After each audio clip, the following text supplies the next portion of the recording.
Maintenant, après avoir créé son compte sur Chariot, après avoir vérifié ses informations et après avoir configuré son compte, on va passer par la deuxième étape qui est la configuration de sa boutique. On va se connecter et on va sélectionner la boutique qu'on a créée lors de la configuration du compte. On va cliquer là.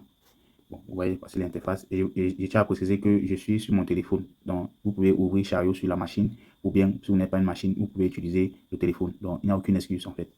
Et voici comment l'interface se présente. Ici, on va voir produit. Ici, on va voir vente. Ici, on va voir analytics. Ici, on va voir menu. Donc, vous voyez que ici, c'est un peu plus simple à utiliser. Bon, sans trop tarder, on va commencer par configurer d'abord l'apparence de sa boutique. On va cliquer sur menu. On va cliquer sur menu. On va venir sur paramètres.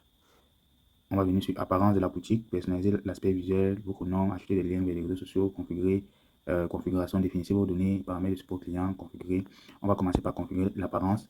Comme on a fait au départ, on peut changer la couleur si on veut, on peut ajouter une bonne description si on veut. Si on a les réseaux sociaux comme Telegram, Instagram, Facebook, X, LinkedIn, on peut acheter les liens ici pour que quand les visiteurs ou les prospects tombent sur notre boutique, ils puissent, pour augmenter la crédibilité de notre boutique, ils pourront cliquer sur les liens de vos différents réseaux sociaux pour pouvoir voir si vous êtes vraiment crédible avant de passer à l'achat. Ici, là, vous pouvez mettre une photo pour votre boutique. Vous pouvez choisir une photo, ça dépend de vous. Vous pouvez choisir une photo pour configurer votre boutique.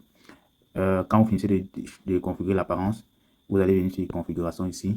Ici, c'est très important parce que si un client fait un achat de Chariot et il ne parvient pas à accéder à son cours ou à sa formation ou à son e-book, il pourra facilement vous contacter via le service client. Donc, soit il va vous contacter par le mail ou vous pouvez ajouter un numéro d'assistance d'appel direct ou vous pouvez ajouter un numéro WhatsApp. Mais je préfère WhatsApp parce que les gens ont plus tendance à écrire que d'appeler. Donc, c'est mieux de mettre un numéro WhatsApp. Déjà, s'il a un problème après son achat, il pourra venir sur l'onglet service client et prendre le numéro WhatsApp et vous contacter directement pour soumettre son problème. Donc, c'est très important de configurer ceci. Et de deux, pour les notifications, c'est pas trop important. Paramètres du compte, vous pouvez ajouter une personne dans votre équipe pour gérer votre boutique ensemble. Si vous n'avez pas trop de temps, vous pouvez ajouter une personne, vous pouvez l'inviter via son mail et vous donner un rôle, ça dépend de vous. Donc, c'est un peu ça, pour pouvoir faire que la boutique soit automatisée et pour que la boutique soit gérée par plusieurs personnes pour gagner en temps. Après avoir géré tout ce qui concerne les paramètres de la boutique, on va passer par la deuxième étape qui est importer ses produits.